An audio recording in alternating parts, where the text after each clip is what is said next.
오늘은 우리 에레미야 예가에 있는 말씀을 좀 나눌까 합니다. 이 에레미야 예가는 슬픔의 노래이죠. 우리 BC입니다. 주전 586년이죠. 586년에 바벨론에 의해서 우리 이제 남쪽 유다가 멸망했습니다. 성전이 무너지고 예루살렘이 폐허가 되고 유다 백성들은 바벨론으로 포로로 잡혀가는 그런 엄청난 민족적 슬픔이 있었죠. 이 민족적 비극 슬픔에 잠겨서 노래하면서 그 당시 참상을 보고 눈물로 쓴 비탄의 시가 바로 에레미야 예가입니다. 그 1장부터 또 5장까지 5장입니다만은 그 속에 선지자 에레미야의 눈물이 담겨져 있고 또 민족을 향한 안타까움들이 그대로 표현되어 있는 것을 보게 되죠. 구구절절히 당시의 비참한 상황이 그려져 있고 또 선지자의 슬픔과 눈물이 그대로 배어져 있는 것이 에레미야 예가입니다. 하지만 슬픔의 노래라고 해서 슬픔으로 끝나고 또 절망으로 끝나는 것만은 아닙니다. 오늘 이 본문은 하나님의 징계로 인하여서 그런 고통 가운데 있지만은 소망이 있음을 노래한 에레미야 예가 중 일부입니다. 즉 징계가 징계로 끝나는 것이 아니라 낙심으로 끝나는 것이 아니라 오히려 소망이 되었다는 그런 말씀이 되겠습니다. 그래서 제가 설교 제목을 고민하다가 이런 제목으로 낙심을 넘어 소망으로 한번 따라해 보시라고요. 낙심을 넘어 소망으로. 옆에 분에게 낙심을 넘어 소망으로 나아갑시다. 그런 축복이 있으시기를 주님의 이름으로 축원합니다. 우리 설교 제목 안에는 들어있는 대로 두 가지 주제를 좀 나누겠습니다. 먼저 첫째는 낙심입니다. 낙심에 대해서 좀 나눌까 합니다. 유다와 예루살렘에 처한 현실이 오늘 본문은 19절부터 제가 잡았습니다만 1절부터 그 3장 1절부터 18절까지 그 내용을 보면은 예루살렘에 임한 진노의 심판이 엄청나다는 것을 알 수가 있습니다. 선지자 예레미야는 조국에 처한 그 어려운 점들을 쭉 나열하고 있는데 오늘 본문까지 이어집니다만은 우리 1절부터 21절까지 이래 보시면은 이 단수 나라는 단어가 엄청 나옵니다. 제가 한번 세어보니까 국문 성경대로 보니까 한 32번, 32회 정도 되는 것 같아요. 이 나가 굉장히 강조가 되고 있다. 이걸 보게 되고 그리고 복수 우리는 22절 오늘 본문에 한번 나옵니다. 그리고는 본문 뒤로 가보시면은 40절에서 47절에 보면은 이제 나에서 우리라는 단어로 나오는 것을 보게 되죠. 우리 하는데 여러분 이 에레미야는 유다와 예루살렘에 임한 그 하나님의 심판과 재앙이 마치 자기 자신에게 임한 것처럼 조국 유다와 자신을 흔히 동화시킨다 그랬죠. 동일시합니다. 자신에게 투영을 시킵니다. 조국의 멸망에 대한 격정적 슬픔을 그래서 더욱 아주 생생하게 묘사를 하고 있죠. 바로 이런 자세가 선지자의 자세요. 지도자의 자세라고 봅니다. 일반 백성의 자세도 마찬가지겠죠.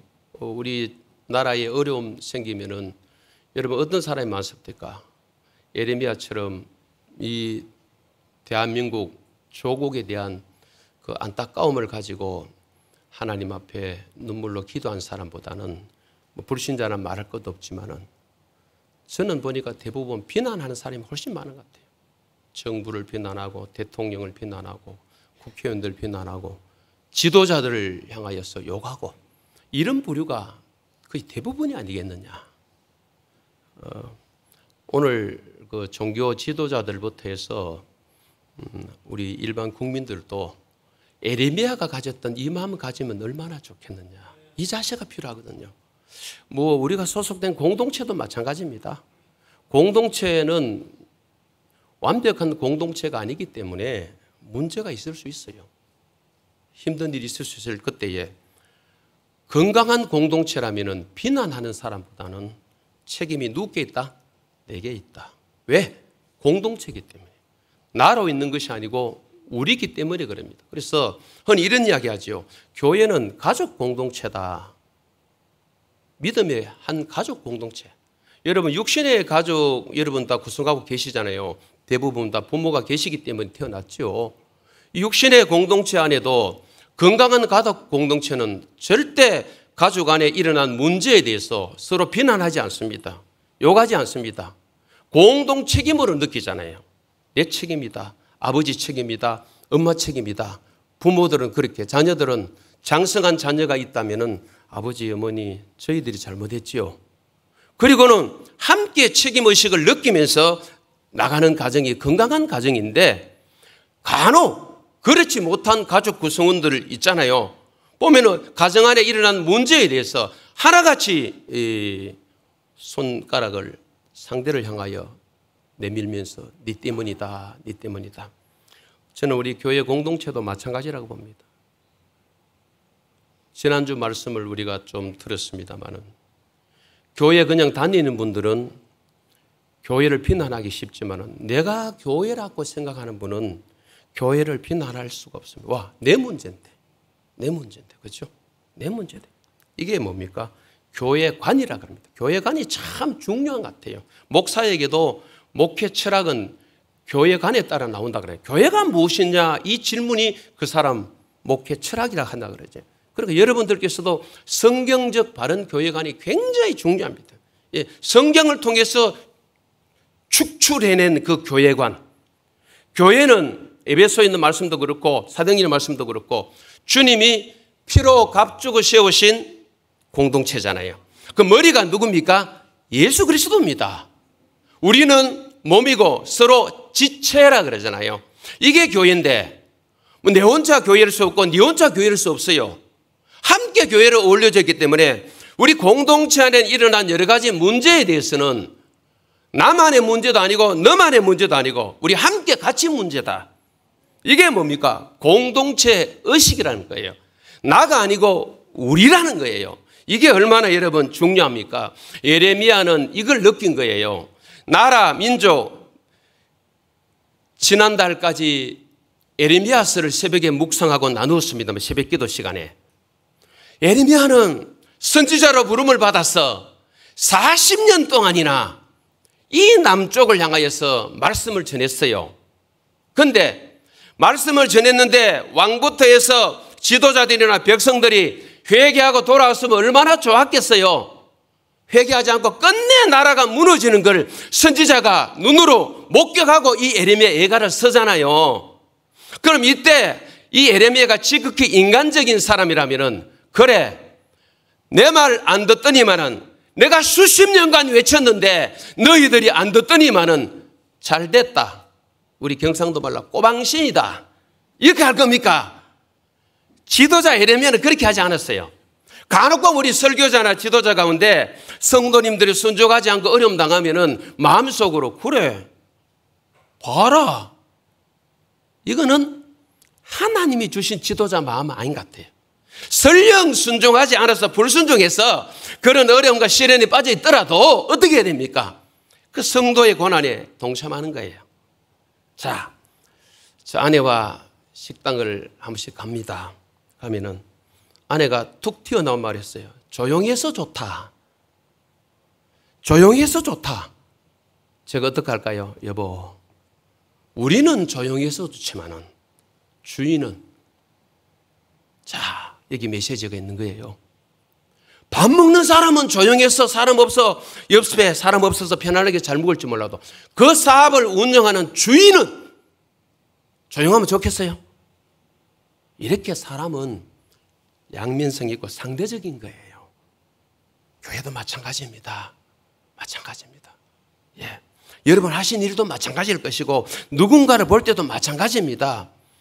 조용히 해서 사업이 안 되는 그 사업장을 보면서 나는 음식 먹으러 갔지만은 그 사장의 고난에 마음으로라도 뭐합니까? 동참하면서 이 집에도 손님이 있게 하여 주옵소서. 이게 공동체예요. 내가 일면식도 없는 사람일 수 있다 할지라도 에레미야는 적어도 이 마음을 가진 거 있죠.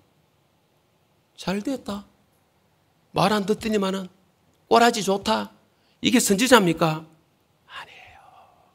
혹시 말씀을 전한 저에게 이런 마음이 있다면, 말씀 듣는 여러분 마음에 누군가를 향하여서 그런 마음을 가진 적이 있으시다면, 또 지금도 하고 계시다면 내려놓고 뭐 이래요? 회개해야 됩니다. 그렇죠? 잘 됐다가 아닙니다. 에레미야가 잘 됐다 그러면 이런 안타까운 슬픈 놀이를 쓰겠습니까? 아니죠. 물론 하나님의 말씀입니다만은요, 우리 교회도 지하부터 조경동을 거쳐서 장소성을 말합니다. 여기까지 오면서 참 힘들게 보내신 분들이 계셔요. 저도 알아요. 저에게도 몇 번 이야기하신 분이 계세요. 이 교회를 떠날까? 목사님, 실컷 봉사하고 헌신하고 욕은 대박으로 내가 다 들어먹고 우리 가정이 다 들어먹고 이게 뭡니까? 그러면서도 지하에서부터 조영동에서부터 오신 분들이 여기 아직 계셔요. 저하고 이제 내년에 같이 은퇴하시겠지만은 참 고마운 분들이에요. 소중한 분들이에요.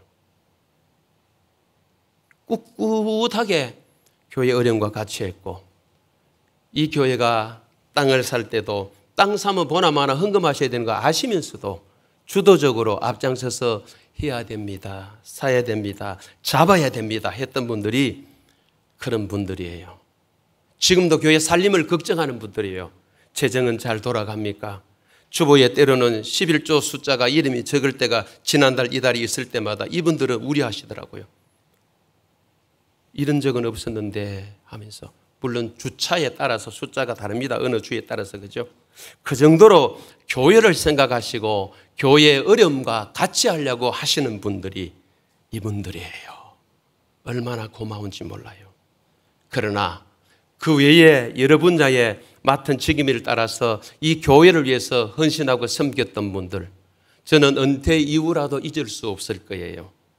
하나님 앞에 드렸고 하나님 앞에 하셨지만은, 그러나 피로 값주고 세우신 주의 몸된 교회를 세우는 이 일에 이름 없이 때로는 빛도 없이 드러나게 헌신했던 분들이고, 이 교회에 어려움이 있을 때 눈물로 기도하며 함께 이겨내자고 했던 분들이 바로 여러분 곁에 앉아 계신 분들이에요. 옆에 분에게 말씀해 주실래요? 당신이 그분입니다. 시작.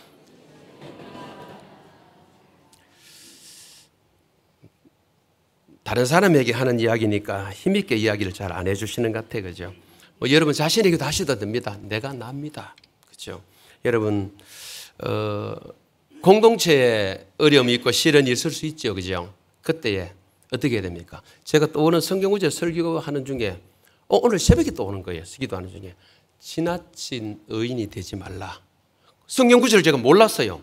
전도서 7장 16절이더라고요. 6절? 16절이 찾아보니까 내 마음에 지나친 의인 되지 마. 그러면서 부흥회 때 우리에게 말씀 주신 목사님의 거룩한 등신이 되라도 연결되더라고요. 이렇게 기도하는데 저를 향하여서도 하나님이 네 지나친 목사야 의인 되지 마. 거룩한 등신이 되라. 아는 것도 모른 척, 모르는 것도 아는 척. 그리고 교회 공동체에 일어나는 일들에 대해서 이미 이 설교를 준비하고 있었으니까 네가 에레미야처럼 비난, 비판, 누군가를 향하여서 그거 하지 말고 네 책임이다. 네가 지고 가야 된다. 같이 가야 된다. 아멘 하시기 바랍니다. 이런 자가 돼야 된다. 여기까지 앞에 낙심, 그죠? 왜 낙심이 됩니까? 19절 한번 읽어보실까요? 19절 시작. 내 고초와 재난과 곧 쑥과 담즙을 기억하소서. 여러분, 그 비슷한 말, 고초, 재난, 곧 쑥과 담즙. 이 뭡니까? 유대인들이 느끼는 그 고통을 자기가 느끼는 고통으로 받아들이는 것이 내 고통이다. 그래서 19절에 말한 이런 단어들은 포로 중에 있는 유다 백성들의 고난을 지칭하는 거예요. 이런 고난이 있습니다. 내 민족, 내 조국의 백성들이 이런 어려움이 있습니다. 20절 한번 읽어보실까요? 시작. 내 마음이 그것을 기억하고 내가 낙심이 되오나. 그렇죠. 그것 당시 유다 백성들이 처한 상황, 이 어려움을 기억하고 낙심된다. 이 낙심이라는 것은 막 깔아앉는 거, 깊이 막 빠지는 거, 녹아버리는 거, 이런 히브리어 단어 뜻이에요. 마음이 너무 낙심이 되어서 좌절이죠. 쫙 깔아지. 이걸 다운이라 그러죠. 다운돼버려. 쫙 처지는, 이걸로 끝난 게 아닙니다. 물론 그 민족의 고통, 아픔이 너무 커서 에레미야가 이 표현을 썼지만은, 그러나 오늘 이 본문에는 이걸로 끝나는 것이 아니고 그 다음이 중요합니다. 두 번째, 소망이란 주제를 좀 나눌까 합니다. 우리 21절을 한번 읽어보실까요? 시작. 이것을 내 마음에 담아 두었더니 그것이 오히려 나의 소망이 되었사오면. 이것이 19절에 유다 백성들이 당한 고난, 자기 마음에 한번 담아둬봤대. 이 담아뒀다는 것은 의역을 좀 하면은, 이것에 대해서 내가 내 마음을 다시 돌이켜 한번 생각해 보니까, 즉 에레미야가 고통과 낙심 중에도 그 고통과 낙심에 함몰되지 않고 의지적으로 소망으로 돌이켰음을 암시하는 구절이에요. 그것이 오히려 나의 소망이 되었다. 고난이 오히려 소망이 되었다고 말합니다. 소망이 되었다는 것은 바로 기대하게 되었다. 고난 속에 뭔가를 기다리는 것이 있다. 바람이 있었다. 이런 뜻이에요. 그렇다면 어떻게 조국의 무너짐, 유다 백성들의 고난이 오히려 선지자 에레미야에게 소망이 되었는지, 그 이유가 무엇입니까? 에레미야가 소망을 가질 수 있던 이유는 22절 이하의 본문에 나오고 있는 내용을 보겠습니다. 첫째는 여호와의 인자와 긍휼 때문입니다. 22절 한번 읽어보실까요? 시작. 여호와의 인자와 긍휼이 무궁하심으로 우리가 진멸되지 아니함이니이다. 23절입니다. 이것들이 아침마다 새로우니 주의 성실하심이 크시도소이다.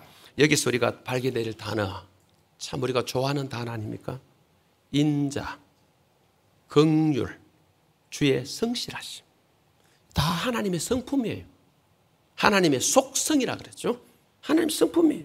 네, 성품이에요. 에레미야는 하나님의 성품을 생각했습니다. 먼저 인자.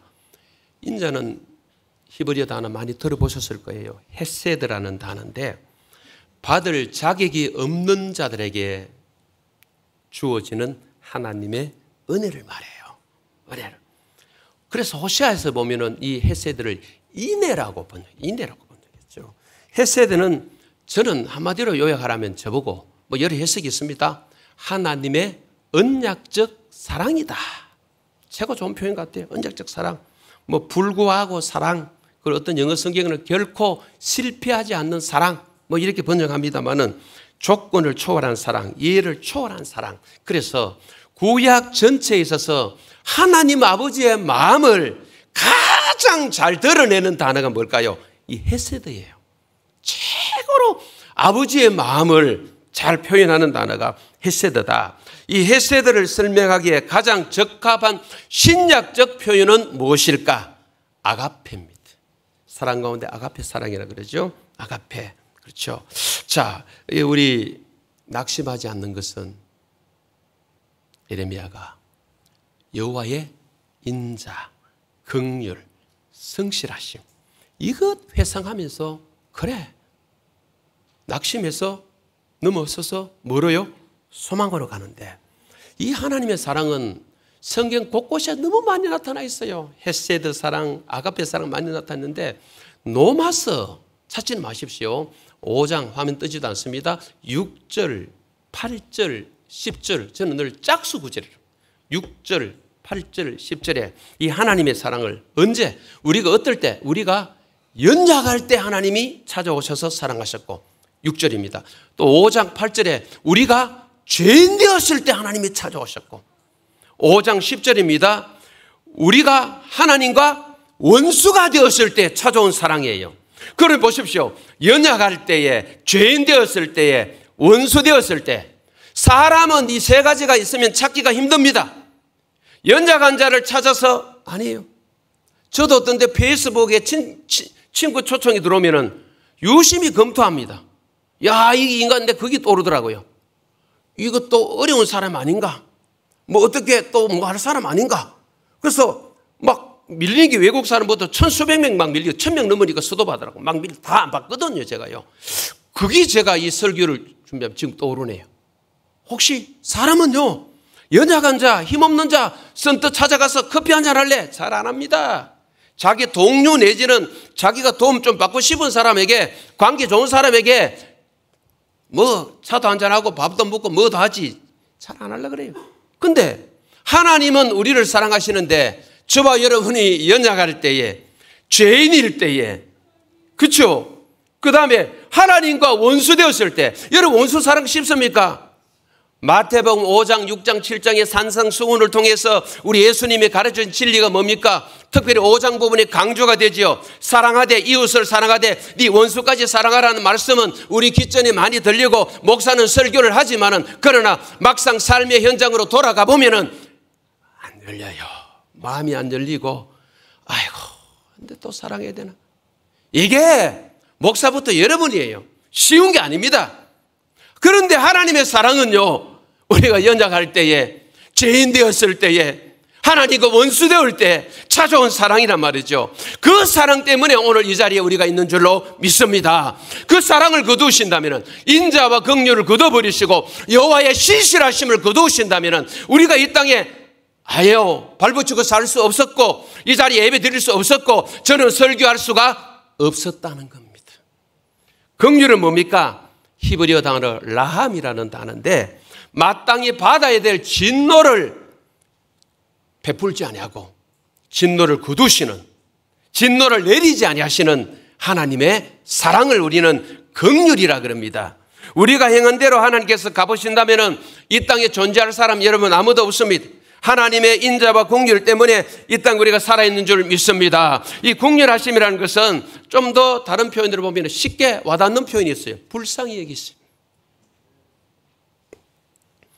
한 공간에서 우리가 미운 사람, 이런 사람이 있다 그래도 그 사람을 향하여서 불쌍히 여기는 마음만 있다면 얼마나 좋겠어요.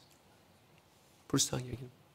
저는 우리 교회에서 가장 많이 들은 우리 모 권사님, 장로님 돌아가셨습니다만, 자기 남편을 향하여서 돌아가시는 순간까지 권사님은 늘 일하고 오는 모습, 가정생활하는 모습 보면 마음이 안 됐다는 말을 참 많이 들었던 것 같아요. 어느 아내에게 듣는 것보다 우리 권사님 말씀, 목사님 불쌍해요. 한 번씩 보면 불쌍해요. 또 저연세에 또 일한다는 것도 불쌍하기도 하고, 더 그 표현을 자주 쓰셨던 걸 제가 많이 들었던 것 같아요. 그러니까 부부간에 싸움이 일어날 일이 별로 없어요. 서로 불쌍히 여기고 긍휼히 여기면은, 우리가 하나님으로부터 긍휼히 여김을 받았다면은 가족 안에서도 긍휼을 흘러보내야 되고, 또 우리를 만나는 사람들에게 뭘 보내야 돼요? 좀 너무 딱딱하게 하지 마시고 지나친 의인 되지 마시고. 그럼 상대가 저와 여러분에게 지나친 의인 됐다고 뭐 할 겁니까? 우리도 실수할 수 있고, 우리도 넘어질 수 있고, 우리도 연약해져서 죄질 수 있는데, 그때에 누군가 저와 여러분을 향해 갈기 시작하면 우리 못 견뎌요. 똑같은 잣대로 보십시오. 너무 힘들 거예요. 우리는요. 그때 우리는 하나님으로부터 받았던 인자를 떠올려야 되고 긍휼을 떠올려야 되고, 그 인자와 긍휼을 우리에게 행하실 때 신실하심으로 행하거든, 뒤에 나오거든요. 이걸 떠올린다면은 나 이런 인간이야, 이런 인간도 하나님 앞에 용서받고 살아있어. 그 인자와 긍휼 때문에 살아있는데, 아이고 나도 내 곁에 있는 어떤 분들, 내 육신의 가족이라도 용서해야 되지. 넓은 이 마음을 가지고 다가가야 되지. 이런 마음이 저와 여러분에게 있기를 간절히 소망합니다. 시편 145편 8절을 한번 읽어보실까요? 시작. 여호와는 은혜로우시며 긍휼이 많으시며 노하기를 더디하시며 인자하심이 크시도소이다. 이래 살면 될 것 같아. 이걸 받았잖아요.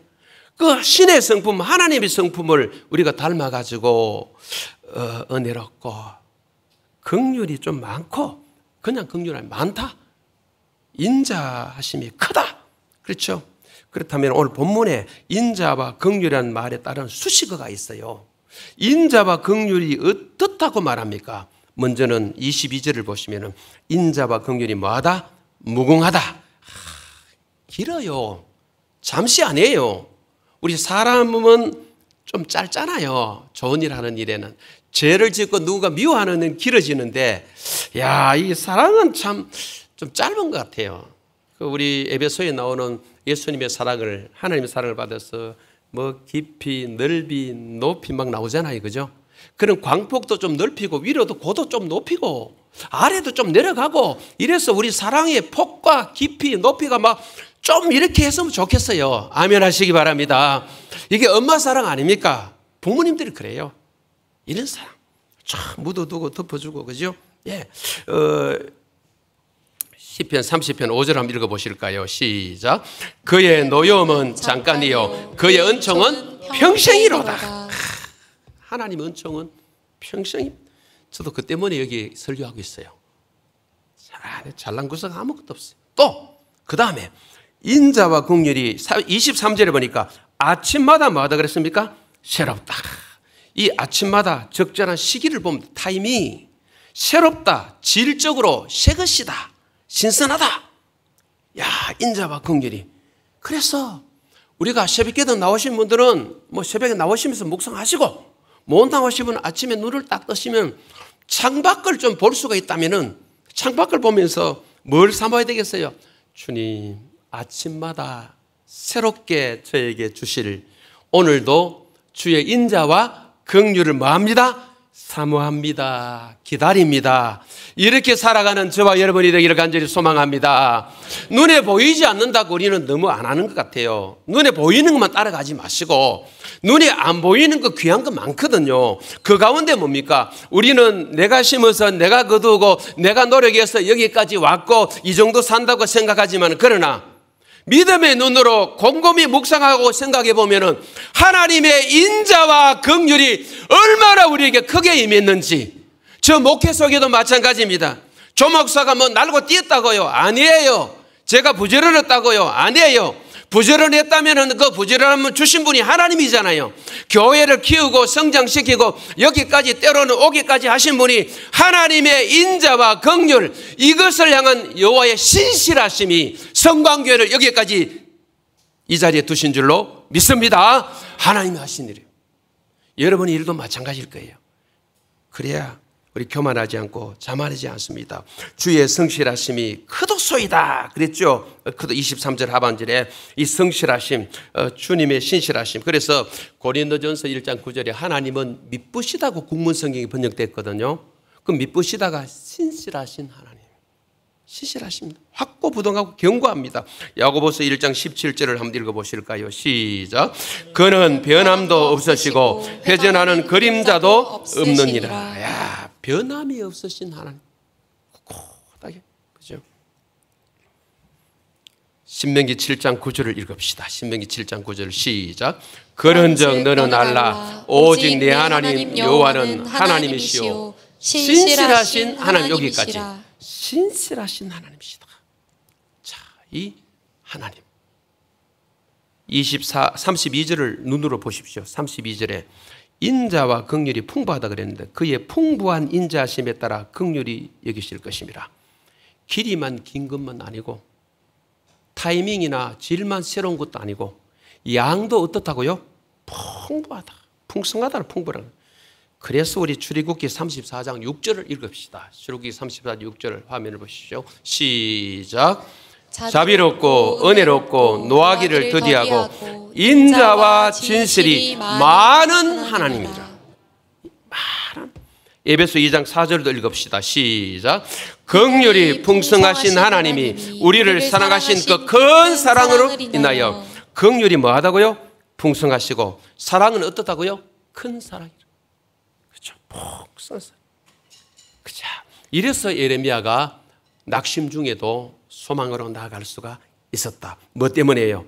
여호와의 인자와 긍휼 때문. 두 번째 나누고 마칠까 합니다. 두 번째, 여호와가 뭐가 되기 때문에? 기업이 되시기 때문이다. 24절 한번 읽어보실까요? 시작. 내 심령에 이르기를 여호와는 나의 기업이시니 그러므로 내가 그를 바라리라 하도다. 기업이라는 단어 히브리어 헬레크라는 단어인데 할당, 모, 분깃, 넓은 의미는 영토. 쉽게 표현하면 부모나 근친으로부터 상속받은 토지나 재산, 어떤 소유를 상징하는 단어, 그걸 의미하는 단어예요. 예레미야는 세상의 기업을 찾아서 하나님, 나라는 멸망하지만 저는 선지자로서 땅을 많이 챙겨놨어요. 그 땅이 내 기업이 있잖아요. 그래서 소망이 있는 거예요. 이렇게 하지 않았어요. 자기 가족을 소망으로 삼은 것도 아니에요. 예레미야 눈은 나라가 멸망하는 중에도 눈을 위로 딱 쳐다보고 하나님이 기업입니다, 이 고백하는 거예요. 이 멋진 고백이잖아요. 우리 하나님께서 이 땅에 살아가는 저와 여러분에게 부동산 주셨습니다. 땅도 주셨습니다. 그죠? 또 여러 가지 주셨습니다. 주신 것들도 우리의 기업 맞습니다. 그러나 이런 것들은 이 땅에서 필요한 것들이고 다 멸절되고 없어져야 될 것들이잖아요. 그러나 영원히 없어지지 않은 기업은 뭡니까? 하나님이 우리의 기업이다 그럴 때 천국이 영원한 기업인 줄로 믿습니다. 그래서 예레미야는 하나님만이 자신이 살아갈 수 있는 근거이고 소망이고 자신의 최고의 가치라고 고백하는 것이 바로 뭡니까? 여호와는 나의 기업입니다. 이것 때문에 그 어려운 환경, 나라가 멸망해서 시련 가운데 있지만은 낙심하지 않고 낙심을 넘어서서 소망으로 지금 나아가고 있다는 것이죠. 시편 16편 5절 한번 읽어보실까요? 시작. 여호와는 나의 산업과 나의 잔의 소독이시니 나의 분깃을 지키시나이다. 여기 산업으로 번역된 거, 오늘 본문에 기업으로 보면 같은 히브리어 단어 헬레크, 같은 단어예요. 같아요. 그렇죠. 이찬수 목사님이 쓴 책 가운데 있는 내용 글을 목양실에 있는 책이 있어요. 그걸 한번 인용해 보겠습니다. 화면을 올릴까 하다가 그냥 한번 읽어보겠습니다. 참 우리에게 적용을 해서 오늘 본문과 너무나 연관이 있는 거예요. 자, 이런 말이에요. 만약 지금 우리가 구하고 기도하고 소망하는 것이 온통 돈으로 살 수 있는 것, 물질적인 것들이라면 우리의 신앙생활이 그만큼 저급하다는 뜻입니다. 다시 한번 만약 지금 우리가 구하고 기도하고 소망하는 것이 온통 돈으로 살 수 있는 것, 물질적인 것들이라면 우리의 신앙생활이 그만큼 저급하다는 뜻입니다. 반대로 우리의 신앙생활이 점차 돈으로 추구할 수 없는 영역으로 확대되고 있다면 그만큼 우리 신앙이 자라고 있다는 뜻입니다. 너무가 동의가 돼요. 여러분 어떻습니까? 신앙생활이 점차 돈으로 추구할 수 없는 영역으로 막 확장되고 있습니까? 돈으로 살 수 없는 영역으로 확장되고 있습니까? 그 신앙생활이 성장하고 있다는 거예요. 천국 돈으로 못 삽니다. 영생 돈으로 못 삽니다. 믿음 돈으로 못 삽니다. 믿음 보배라 그랬죠. 보배로운 믿음 못 삽니다. 예수를 어떻게 돈으로 삽니까? 우리 기도할 때, 올릴 때 구하고 바라고 소망하는 것들이 앞에 전자, 돈으로 살 수 있고 돈으로 할 수 있는 모든 것들을 자꾸 요구하고 있다면 아직 우리는 신앙이 어린아이라고 좀 보면 될 것 같아요. 필요합니다. 그거는 필요 가치고 상대 가치입니다. 그러나 후자는 절대 가치입니다. 돈으로 살 수 없는 절대 가치입니다. 그 가치를 기도하는 중에, 우리가 소망하는 중에, 바라는 중에 많다면 우리의 신앙은 뭐예요? 점점 자라서 올라가고 있는 거예요. 오늘 이 자리에 계신 여러분들의 신앙이 후자가 되었으면 좋겠습니다. 할렐루야. 말씀을 정리합니다. 시편 42편 5절을 한번 읽어보실까요? 42편 5절 시작. 내 영혼아 내가 어찌하여 낙심하며 어찌하여 내 속에서 불안해하는가. 너는 하나님께 소망을 두라. 그가 나타나 도우심으로 말미암아 내가 여전히 찬송하리로다. 소망을 누구께 두라 그럽니까? 뭐 부동산에 두라, 땅에 두라, 사람에게 두라. 하나님께 소망을 두라. 말씀을 맺습니다. 민족과 자기를 동일시하면서 민족의 고통, 아픔 속에 자기가 당한 것처럼 나 단수를 쓰면서 민족의 아픔 고난 속에 동참하여 오늘 예레미야 예가를 썼던 이 기록, 선지자 예레미야 아닙니까? 정말 낙심할 만하죠. 그렇지만은 낙심으로 매몰되어 있는 것이 아니고 소망을 가지는데 이유가 뭡니까? 여호와의 인자와 긍휼이 풍성한데 무궁하고 아침마다 새롭고 풍성하다. 여호와의 인자와 긍휼 때문이다. 두 번째, 여호와가 기업되기 때문이다. 세상 기업은 전쟁통에 다 날아가고 없어진다 할지라도 영원히 견고하고 흔들리지 않는 하나님은 영원히 계시잖아요. 그분을 기업으로 딱 바라보니까 낙심해서 넘어 멀어요? 소망으로 가는 거예요. 오늘 여러분 환경 제가 다는 모릅니다. 힘들고 어려움이 있겠죠. 자녀 문제, 부부 문제, 또 부모 문제, 어떤 재정적인 압박, 사업 문제, 직장 문제, 자녀들, 청년들 진로 많은 어려움이 있을 겁니다. 낙심할 만한 일들, 혹은 어떤 분은 질병 때문에 너무 힘들었어. 낙심할 만한 일이 있을 거예요. 그러나 에리미야처럼 그 속에도 여전히 임하고 계시는 여호와의 인자와 긍휼을 바라보며 여호와가 기업이시라는 것을 고백함으로 낙심을 넘어 소망으로 나아가는 저와 여러분이 되기를 간절히 소망합니다.